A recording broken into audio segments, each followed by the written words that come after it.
વેદના હશે ને કે મારા બાપ કાંઈ ખાવા ધાન નથી, હવે ચોરી કરવા જઉં છું, ભેગો રહી ગયે અને રહીને અપાવે છે ને. હવે ભલા માણસ જો સોર ને સોરીઓ કરાવતો હોય તો તમે એના ગાણા ગાવડી તમારું કામ ન કરે એવું કોઈથી બને. પણ ભરોસાની વાત, ભરોસા સવારામ બાપાએ કીધું ભજન ના ભરોસે રહેજે, અંતે ઈનર ઉપસે અમર બીજક, જેને હાથ લાગ્યું એને કાળ કેમ લોભશે. આ ભરોસાની વસ્તુ છે. એટલે સવારામ એના ગુરુની વાત કરે છે. જુગતી કરીને જોવા હાલી મારા સદગુરુએ બતાવી મને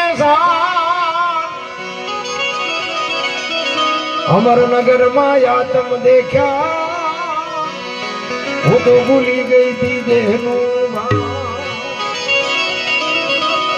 આ દેહ ની દશા માટે ને પછી સમજાય. હું દરબાર ને, હું પટાલ ને, હું કોળી ને, હું ભરવા ને, બધા આવો ને ના ચાલીને ઉભા બેઠા બોલ, કોઈ બોલાવ્યા નથી થતા. આપણે એમ